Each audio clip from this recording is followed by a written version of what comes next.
ছোট বাচ্চা যদি নামাজ পড়ার সময় সামনে এসে দাঁড়ায় বা খেলা করে, তাহলে কি তাকে সামনে থেকে সরানোর চেষ্টা করব, নাকি তাকে তার মতো খেলতে দিব? যদি সে আপনার খুব বেশি ডিস্টার্ব করে, তাহলে সেক্ষেত্রে আলতোভাবে সরাতে পারেন, যাতে আমলে কাসির না হয়। অর্থাৎ আপনি সরাতে গিয়ে আবার এত বেশি মুভমেন্ট করলেন যে আমলে কাসির হয়, এরকম যেন না হয়, সেই জিনিসটি খেয়াল করতে হবে। আর যদি সেটা না পারেন, তাহলে বা এত বেশি মুভমেন্ট না হয়, বরং সে যেটা খেলছে সে খুবই হালকা পাতলা খেলছে, এরকম যদি হয়, তাহলে সেক্ষেত্রে তাকে তার মতো খেলতে দিবেন। আপনি অযথাই তাকে ধরতে গিয়ে নিজের নামাজের মনোযোগ নষ্ট করা কিংবা নামাজের যে কাইফিয়ত, নামাজের যে অবস্থার মধ্যে আপনি আছেন সেটির পরিবর্তন করতে যাবেন, সেটার প্রয়োজন নেই।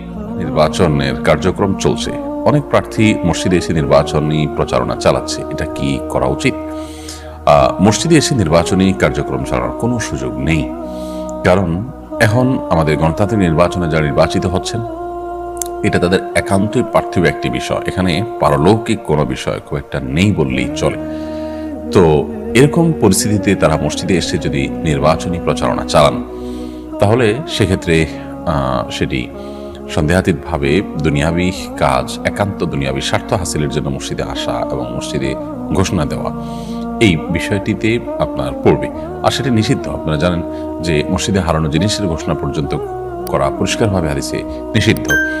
তো সেখানে আপনি মসজিদে এসে মানুষদের কাছে অন্য জিনিস চাইলে এটা জায়েজ হতে পারে না। এই জন্য তো কোনো ভিক্ষুক মসজিদে দাঁড়িয়ে ভিক্ষা করার পরেও নিষেধাজ্ঞা রয়েছে।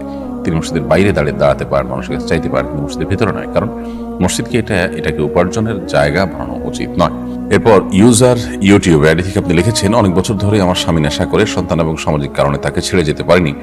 এতে কি আমার গুনাহ হচ্ছে? মাঝে মাঝে তার সাথে অনেক খারাপ ব্যবহার করি, তার স্বভাবের কারণে। আমার কি করণীয় জানাবেন? দেখুন, প্রথম কথা হলো যে কোনো স্বামী যদি নেশাগ্রস্ত হন অথবা খারাপ কোনো কাজ করেন, বদভ্যাসে থাকেন, গুনাহে লিপ্ত থাকেন, তাকে সংশোধনের চেষ্টা তো একজন স্ত্রী অবশ্যই করবেন, নেককার স্ত্রী।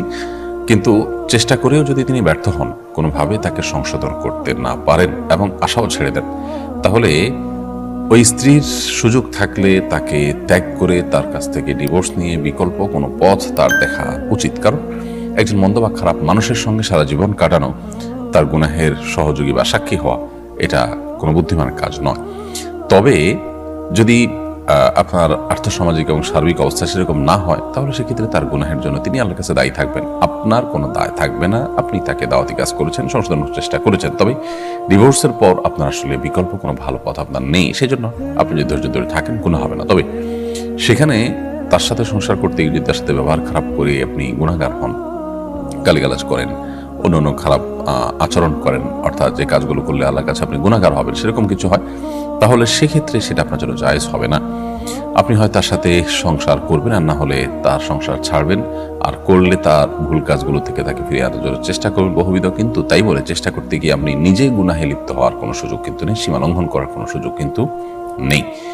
আল্লাহ সুবহানাহু ওয়া তাআলা কোরআন কারীমে পরিষ্কারভাবে আমাদেরকে নির্দেশনা দিয়েছেন, যদি স্বামী স্ত্রী পরস্পর একে অন্যের সাথে সংসার করতে গেলে গুনাহে লিপ্ত হয়ে যাওয়ার আশঙ্কা আছে, সীমা লঙ্ঘন হয়ে যাওয়ার আশঙ্কা আছে, তাহলে সেক্ষেত্রে তাদের জন্য ছাড়াছাড়ির পথ বেছে নিতে হবে। তো এই যে ব্যাপারটা, এখানে আপনাকে নিজেকে নিয়ন্ত্রণ করতে হবে। যদি আপনার জন্য তাকে ছেড়ে যাওয়াটা কঠিন হয় বা তাকে ছেড়ে গেলে আপনার অন্ধকার থাকে সামনে পথ, তাহলে সেক্ষেত্রে আপনি নিজের মতো করে তাকে বোঝাবার চেষ্টা করবেন এবং তার পাপের জন্য সে দায়ী থাকবে, আপনার ইনশাআল্লাহ কোনো হবে না।